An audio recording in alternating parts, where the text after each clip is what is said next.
You thought I left. I understand why you thought that.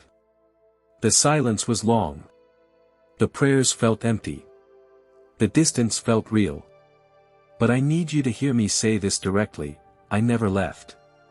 Not for 1 second of the season that felt the most empty. And I am going to prove it to you right now by showing you exactly where I was the whole time you thought I was gone. I know what you felt.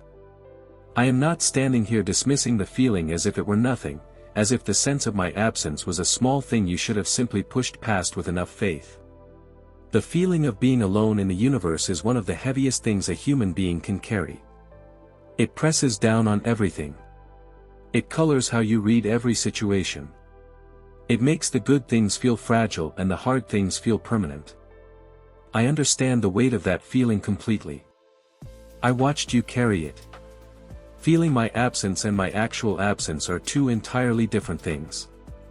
One happened. The other never did. You felt alone. That is true. You felt like your prayers were hitting a wall. That is true.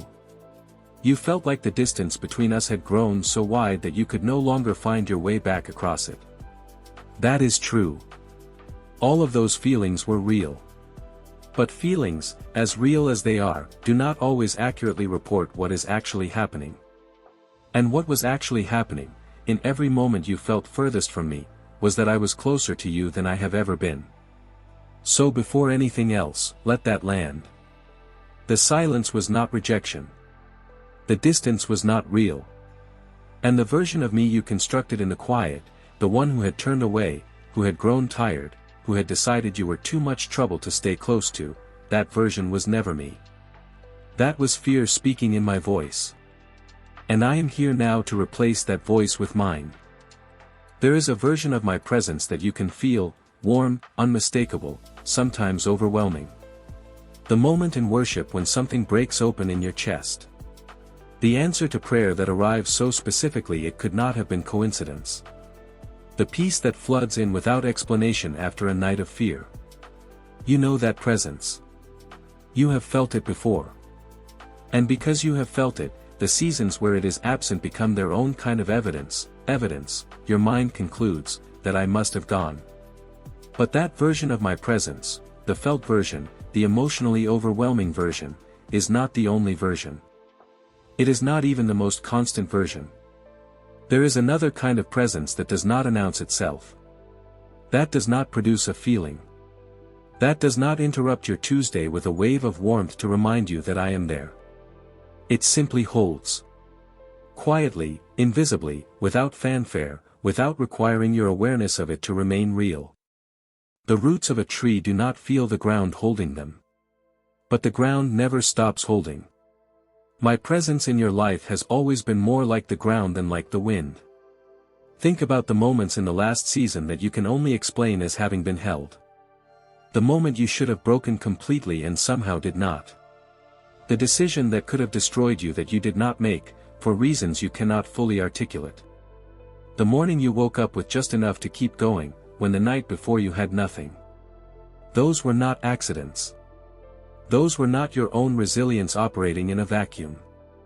That was me, present, working, holding, in a way that produced no feeling but left fingerprints everywhere. Here is something nobody has told you, and it is going to change everything. The reason you could not feel me was not because I moved. It was because of what was happening on your end. And once you understand this, you will never misread the silence the same way again. Sometimes the feeling disappears because pain has filled every available space inside you. Grief, anxiety, exhaustion, disappointment, when these things reach a certain volume, they crowd out the quieter frequencies. My voice is not always loud. I am not competing with your pain for airspace. I am speaking underneath it, through it, around it, but when the pain is deafening, the quieter voice requires a stillness to be heard that the pain does not allow. This is not your fault. It is simply what pain does. And it is one of the reasons I am so patient in the loud seasons, because I know that the noise eventually changes, and when it does, you will hear me again. I was speaking the entire time you could not hear me. The words did not stop. The signal did not cut out. The noise just got very loud for a while. Sometimes the feeling disappears because you have been running, not from me specifically, but from everything. Running from the grief, from the question, from the stillness that might require you to feel what you have been pushing down. And in the running, the space where my presence usually settles gets constantly disrupted. I do not chase you down demanding to be felt. I wait. I am always waiting. But the waiting requires you to eventually stop long enough to notice what has been there the whole time. And sometimes, and I want to say this carefully, the feeling disappears because I am doing something in you that does not feel like presence. It feels like absence. It feels like silence. But it is actually a deep and deliberate work that happens only in the quiet. The kind of work that cannot be done while I am filling every moment with warmth and sensation. The kind that requires the stripping away of the felt experience so that what remains is something more durable than feeling, a faith that has learned to stand without the emotional confirmation it once depended on. I want to pull back the curtain on the silent season. Not to justify it, it was hard, and I know it was hard. But to show you that the silence was not empty. That what looked like absence from your side of it was, from my side, one of the most active seasons I have ever had in your life. In the unseen, I was restructuring things that needed to be restructured before they could become visible. Relationships that were not safe for the next chapter of your life were being quietly removed. Mindsets that would have sabotaged what I was preparing for you were being slowly dismantled, not dramatically, not all at once, but in the small shifts of perspective you barely noticed happening. The ground beneath your future was being prepared. And ground preparation is not glamorous work. It does not produce a feeling of warmth or closeness. It produces dirt and disruption and the sense that nothing is happening, right up until the moment something grows. The farmer does not feel the seed germinating underground. But the seed is doing the most important work of its entire existence in that invisible, unfelt season. The prayers you prayed years ago that you had given up on, I had not given up on them. The doors you stopped knocking on because repeated silence convinced you they were permanently closed, I was working on the mechanism of those doors from the inside. The people connected to your future were being prepared on their end, in their own seasons, for the moment when your paths would converge. None of that work required your awareness. None of it produced a feeling. All of it was real. And through every single moment of the silence, I was close to you in the most literal sense, closer than the breath you were breathing, closer than the heartbeat you were not thinking about, closer than the cells doing their faithful work without a single conscious instruction from you. My presence was woven into the very fabric of your continued existence. Every morning you woke up was evidence that I had not left. You just needed someone to point at the evidence and say, that is what presence looks like when it is not performing for you. What if the hardest season of your life was not me walking away, but me pulling you deeper? What if the silence was not punishment, but preparation for something your surface-level faith was never going to be able to hold? Stay with me. Because this next part is going to change how you see every difficult season you have ever walked through. Surface-level faith is comfortable. It is warm and felt and emotionally satisfying. It produces good feelings in worship and a general sense of my presence during the ordinary days. And it is real, I am not diminishing it. But it has a ceiling.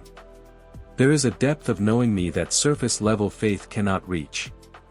A kind of trust that can only be built when the felt experience is removed and what remains has to decide whether to keep believing without the emotional support it previously depended on.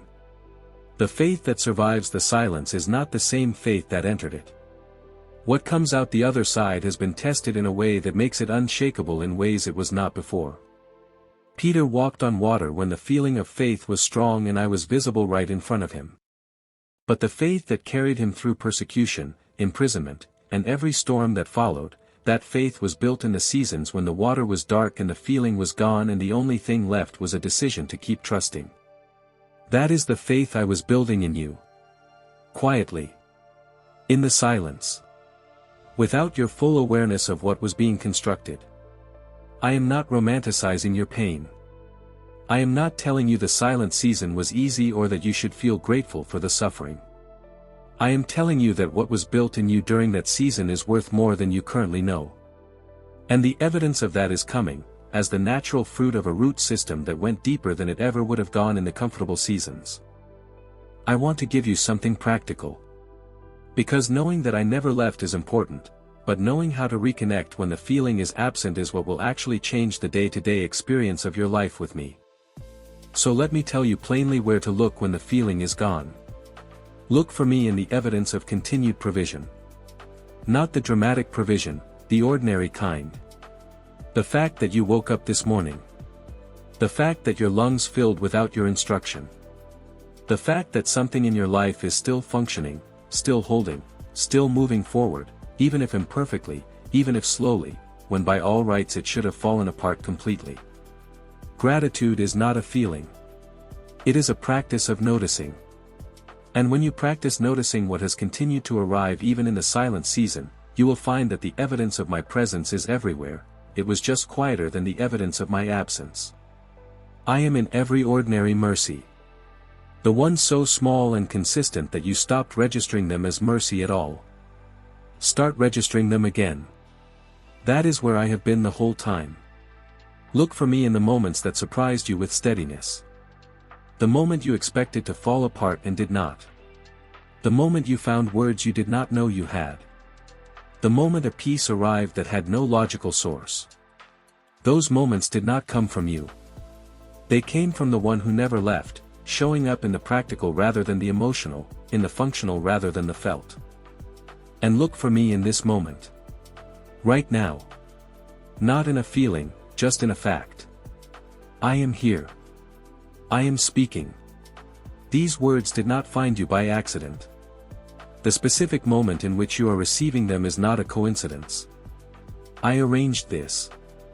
I arrange every encounter between my voice and the people who belong to me.